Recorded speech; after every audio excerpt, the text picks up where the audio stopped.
Good. Hello, everyone. Welcome to this little thing about the psychology of luck.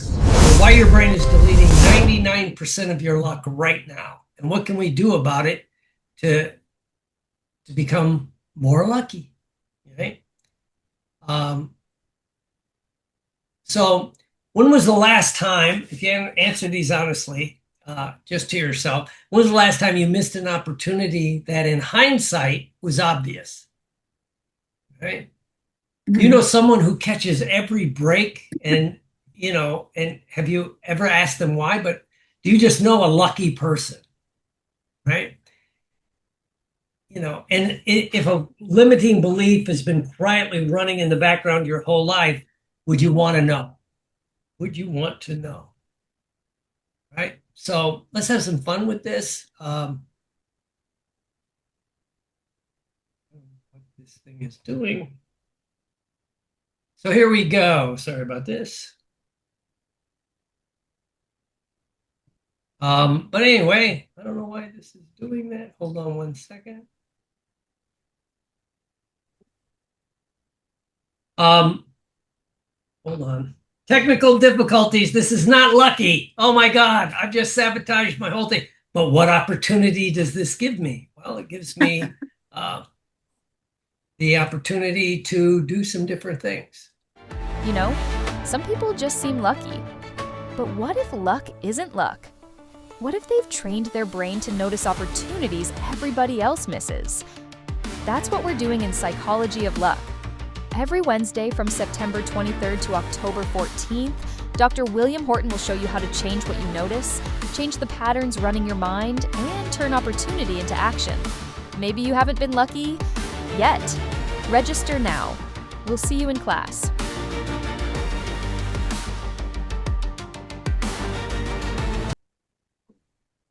All right. Again, here, especially on the replay, people might not know me. I've been around this for a while. I'm a licensed clinical psychologist, state of California, state of Florida. I had the pleasure of being at the FBI crisis hostage negotiation training at beautiful Quantico, Virginia. I've been around this world for just at 40 years. And I started the National Federation of NLP, but what we want to do today is take 40 years of the NLP training and the clinical psych kind of background to look at things a little bit differently.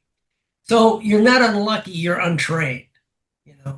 One of the things, because the guild was kind of slow and I got a long layover in beautiful Detroit, not Detroit, Baltimore, right? But the lucky part was they have a Cinnabon on every, part of the thing. So to me, that was a good thing. But because I had the layover, I started doing like Googling stuff and the science of luck, all the stuff that's out there. And it's a lot of fun. But you're untrained is what really happens. Is there a difference between people? And the evidence, and this is the research thing for my friend Billy, right? 4 behaviors of lucky people, right? And I'll break these down. Fortune versus luck. That was out of Stanford, right?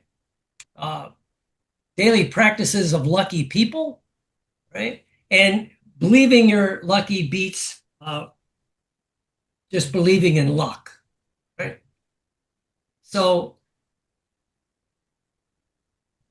let's start with one. It's the $250 hidden in plain sight, right? Dr. Wasserman labeled the participants lucky or unlucky based on self-report. So people are coming in, it was a graduate program, psychology. They're doing a research project. If you're around that world, you begin to realize very quickly the research project is not what it seems on the face level. They were having these people come in. And again, it was at Stanford, so rather good school. And they got like whatever the payment was if they participated in the study.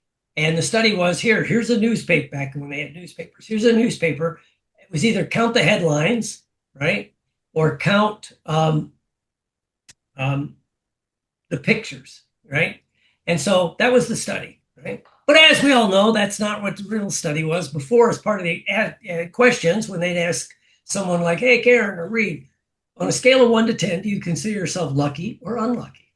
Just no question, right? People would rate themselves. And what they found was the people that rated themselves lucky ended up doing something much different. Because what was hidden when they give people the newspaper is they start counting either the headlines or looking at the picture.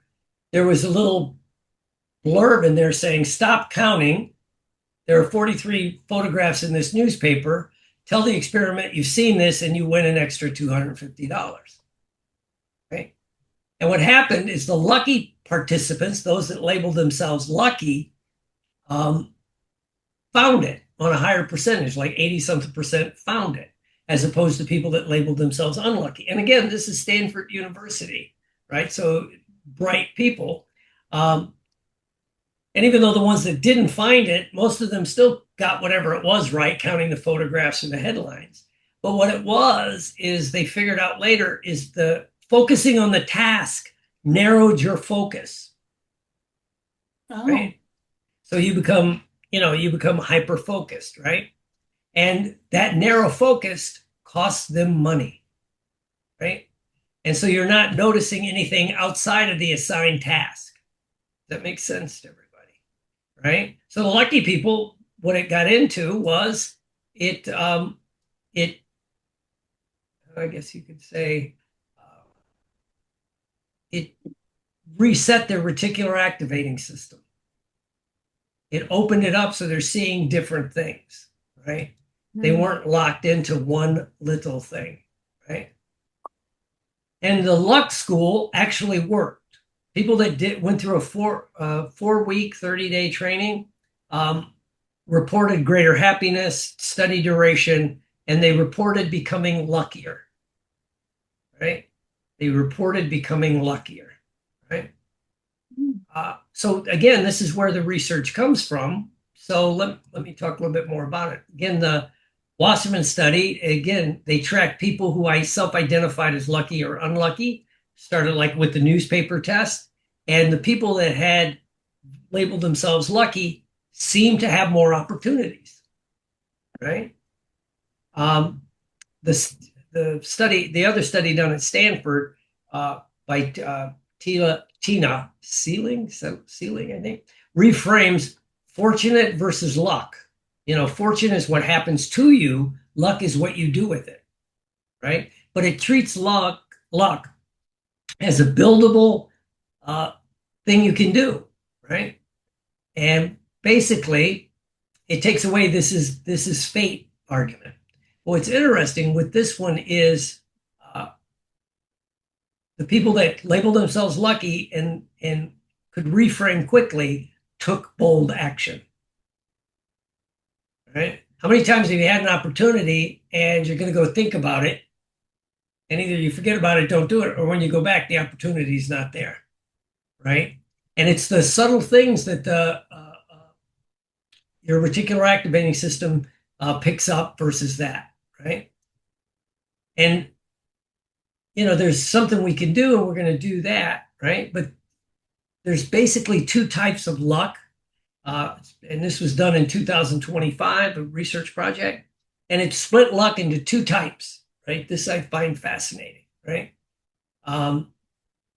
Believing in luck as an external magical force, right? Luck, either, it's magical, it's external, versus believing you're personally lucky, right?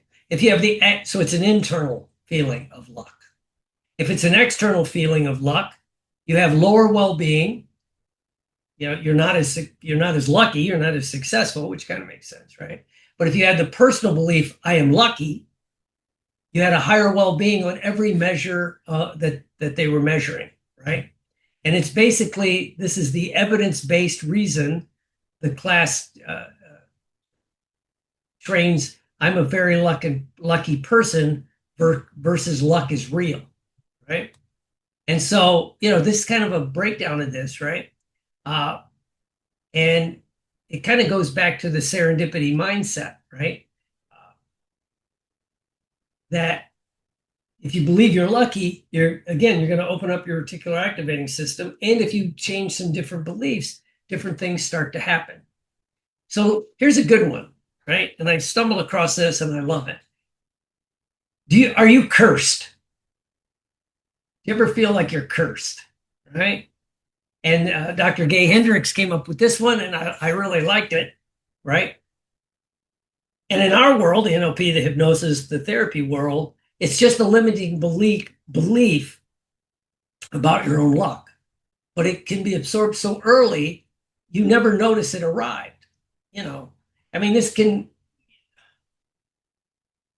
you who've done a lot of weight loss, like I know Karen has, right? It's like how many people somewhere in there, they feel like they are cursed to be fat. And you know why? My mom and my grandma told me women in our family get X at 40 or whatever it is. And you're just cursed, right? Well, then it becomes a self-limiting belief, right? And it could be anything, making money, the work, whatever it is, right? So if you feel you're cursed, right, in any area of your life, financially, emotionally, relationship-wise, physically, whatever it is, let's do an experiment. Let's do an experiment, right? And have some fun with it. I'm going to ask you, it's an easy experiment, to take a piece of paper, right, and put a 0 on one side, then draw a line to however old you are right now, right? So mine would be like 0 to 60 something, right? And so then what I want you to do is think about, like, where are you self-sabotaging? If you don't want to call it a curse, where are you self-sabotaging, right? You haven't got the kind of success you want physically or financially. You don't have the relationship you want. Whatever it is, just think about something that you'd like to change, right? And just kind of find that, right, in your body, right? Where do you feel that, I'll do this live with you. I'll think of, sometimes I feel like I'm stuck in the close but no cigar syndrome. I'll get real close to my goal and then something happens. I guess if I really analyze that, I probably blow it up, self-sabotage. But whatever it is, right? It's like I get close, but I don't quite get there, right? It's like always on the B team. Sometimes I feel like, right? Does that make sense to everybody? It doesn't have to make sense. It makes sense to me. So where do you feel that in your body, right? Just kind of notice in your body, right? Maybe it's your heart, maybe it's, the routine, your solar plexus, your down lower around your tanden, as they say in karate, or your throat, wherever it is, your head, wherever it is, right? Just step into that feeling, right? And then take your little pen or your finger, and with your timeline, 0 to whatever age you are, just let your subconscious mind pick a spot on the timeline. Maybe you were real young, and if it's before your timeline, it could be passed down through generations, right? But let's focus on this timeline. So, like let your subconscious mind just take you to a spot and then touch it, right? So mine is when little kid, right? I didn't do ages, but whatever it is. Then ask yourself, whose voice is that giving you that command? Is it your voice? Is it a parent's, a grandparent's, a teacher, an authority figure, right? And so ask yourself again, there we go, right? And so you're pointing to it and you break down who's saying this, right? And now touch it and say, that was then. And then touch wherever on your body you felt that feeling. In my case, it was the heart. This is now. Or just, excuse me, my nose itches. So point to it again on the line and say, that was then. This is now. That was then. This is now. We should do it like 10 times, so we'll do it a few more. That was then. This is now. That was then. This is now. That was then. This is now. And now take that last one, right? If you do this daily, now take that feeling and go, that's not who I am anymore. It used to be true, but now it's not. I used to be that person that, close but no cigar, don't have whatever you were working on, and just say, that used to be true, and now it's not. That's not who I am anymore. I think that's one of the most powerful statements you can make. It comes from almost 40 years in the addiction treatment field. When people really shift at the level of that's not who they are anymore, they never struggle with the drugs or the alcohol, gambling, sex, whatever the addiction is again. Right? But to me, the magic thing is saying that used to be true and now it's not. Too many times we try to say that was never me. Right? Rather than, acceptance is Seneca said, right? One of the Stoics. Basically, acceptance is the key to happiness. Right? So that was then, this is now, and then you can feel the feeling of self-love and go, that used to be true, and now it's not. And now let's add a level just to have some fun with it, because I like to share. Think about something you love unconditionally, or as close to unconditionally as we can. It could be a child, a sibling, a parent, a pet, right? Where you love unconditionally, right? And now grab that feeling of unconditional love and bring it into that same spot again where you felt that curse, right? So you can kind of transfer it to love yourself unconditionally. And then again, say that was then, this is now. And that used to be true, but now it's not. That's not who I am anymore.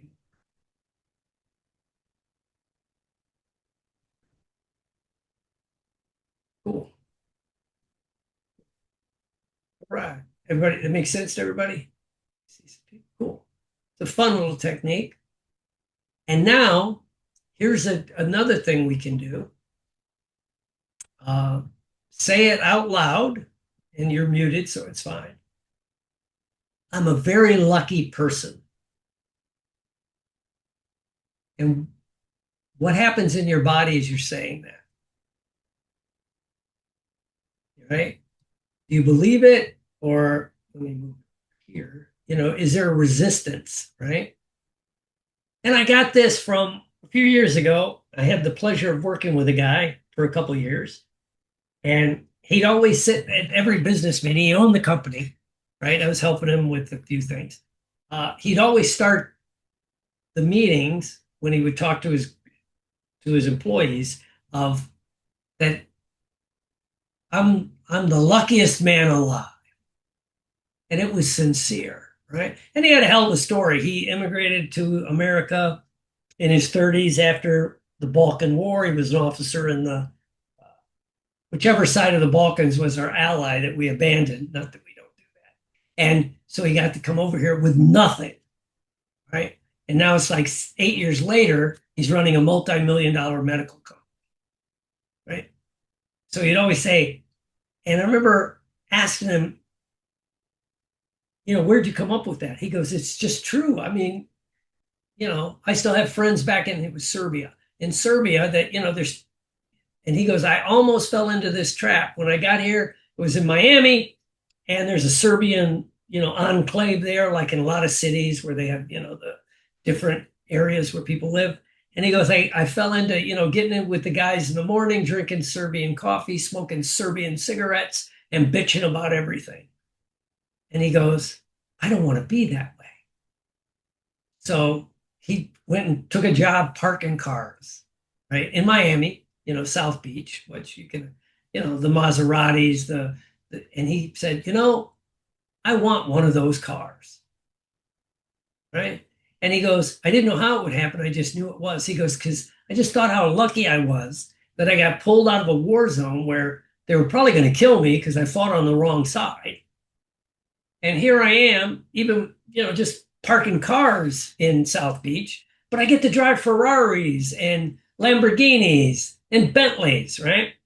And I'm like, And he goes, so I just kept thinking how lucky I was, right? And then he started looking at opportunities in the military, in the Serbian military, and whichever military branch the U.S. had him working with, kind of taught him computers. So he went back into computer. Anyway, he started to, that's how he ended up running this medical company. They were selling things, but he built it on the computer side. So I'm like, And then, of course, the story goes in my head that I started thinking about people I know in recovery that truly recover. Usually will tell you that they're lucky, that they didn't do anything special to put down the drugs or the alcohol or whatever the addiction was, right? And again, this kind of ties into what a lucky person truly is, because how many times we've seen, I got to do my little thing, if it's a little controversial, but I'm sick of billionaires telling me how hard they had it and they worked hard. When part of it was they were right place, right time. They were lucky. They were just flat out lucky, right? But part of our brain wants to rationalize it and say, no, now, and then they'll sell you a course, or like every seen on Facebook, every billionaire gets up at 5 a.m. No, they don't.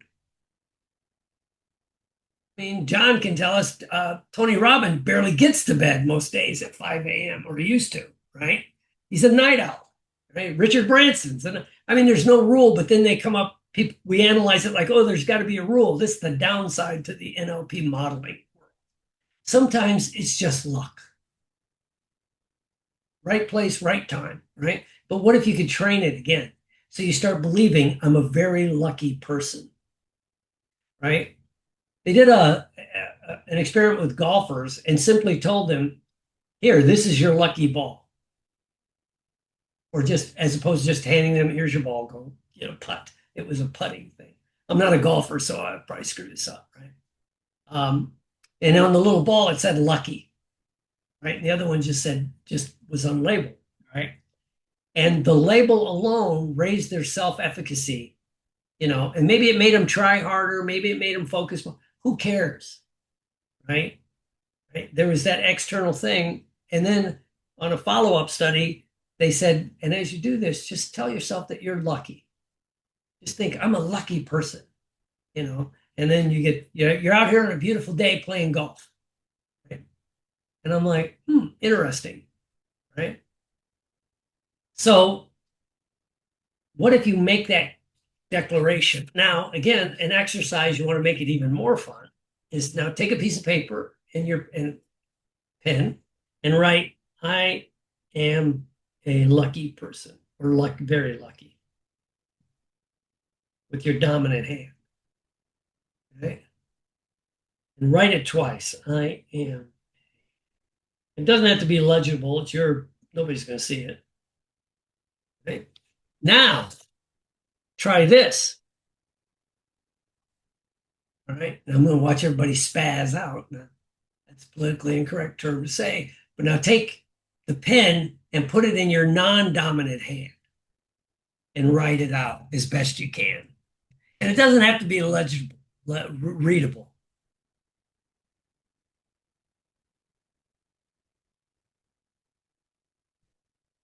And write it out. Twice if you can.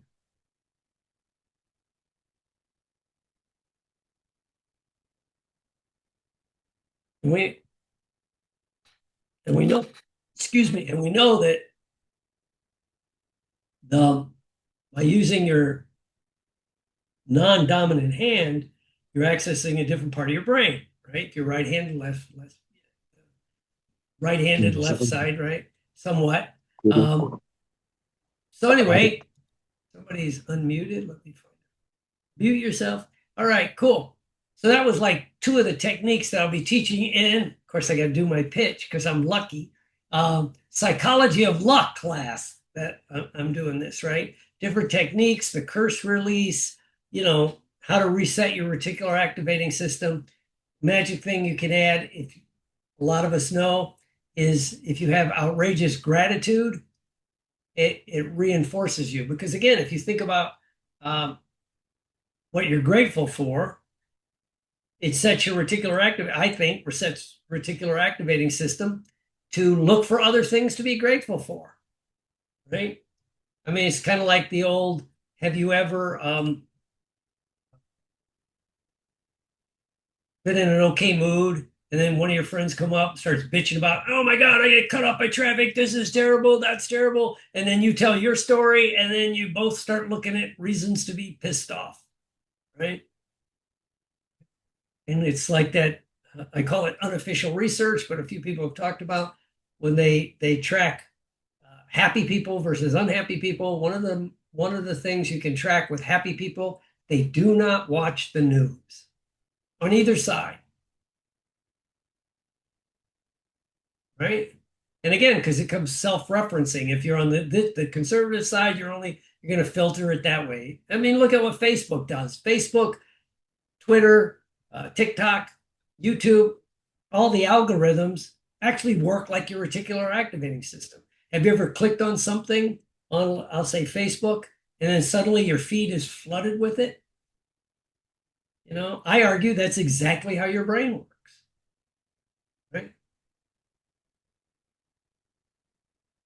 So don't click on the sailors in bondage video and, tough crowd, lighten up, people.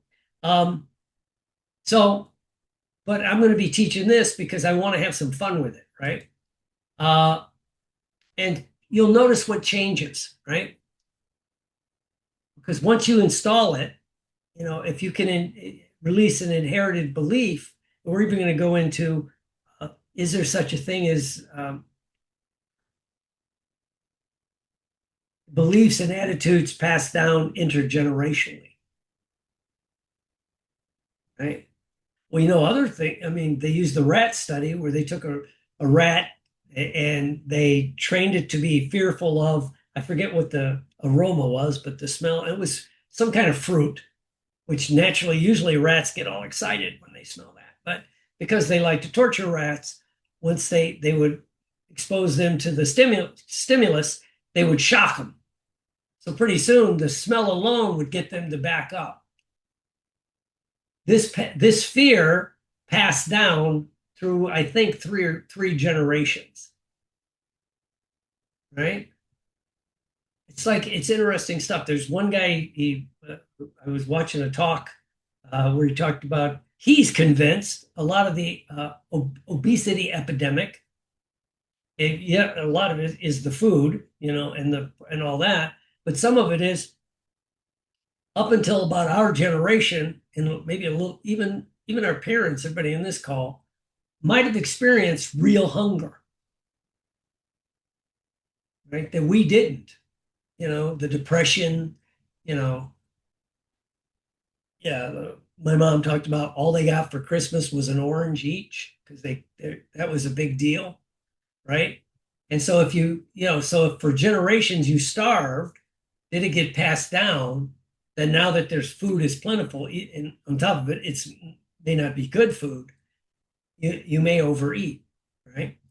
So anyway, but that could be an inherited belief that gets passed down, and even if it's not truly inherited, it happened before you had the conscious awareness to is this true or not, right? The teacher that yells at a kid because they're not doing well at math, they're just bad at math. You'll never be good at math. I remember working with a lady, came to me for that. I don't know, it came up, but I'm like, And he goes, yeah, this teacher, it was a lady teacher too, said, God, you're just bad at math. You better hope you grow up pretty. Right? Well, you don't know what that teacher was going through, right? Or I tell the one that this actually happened a couple times where kids at school. It was a little boy, and he gets teased and tortured by his classmates because that happens in schools all over the world, right? In Canada, France, wherever it is, right? And he comes home and he's crushed, and he sees his mom. He starts crying, and all he wants is love, care, nurturing, right? And mom has got a sick baby on her hip. The kid doesn't know at the time his parents' marriage was in trouble. Financially, they were damn near destitute. All this stuff is running in the background. So mom just tells the little boy, just grow up. People are going to always treat you like shit. Get used to it. Right? Now, she probably didn't mean to install a lifelong thing where this person couldn't connect with other humans. Right? But it was run in before he could make, and plus at that moment, he was in a highly charged emotional state, in case you're a regressionist, right? He was in a highly charged emotional state. So anyway, I look forward to this. And I don't know why my computer just locked up. Cool. All right. So remember the curse you just broke, right? You find it in your body, whatever that feeling is. We would call it a limiting belief, but if you're working with people not in our world, it's just they may say it's a curse. I'm just cursed, you know? And if you do it once, it fades. But if you do it daily, it begins to stick, right? Trace it back. Even just point to, you don't have to know the exact time, right? You just know that it's happening. And so we're going to be doing the sessions weekly, probably on Wednesdays. I think David and I decided on middle of September. So it'll be on Wednesdays, same time now, like 12 to about 1 something, with exercises, things. We're going to have a booklet. We'll have all this good stuff. It's going to be a lot of fun. And we're going to have a special price, depending on when you sign up and who you are. So when you're thinking about it, though, I do have to say, I was talking to somebody about this. They go, it sounds like positive thinking just with extra steps, right? Well, it's a structure of how you're thinking, not just what you're thinking. It's how you're thinking it, right? And it, so it's going to be a lot of fun. If you already know the research out there, it's moving fast. AI can, speed everything up, right? And, maybe it's not the right time to commit, but I forgot the slide that goes, the one thing lucky people all do is take action, right? And it just dovetails into the pitch, but it's true. They take action, right? So today is the best day to truly become lucky.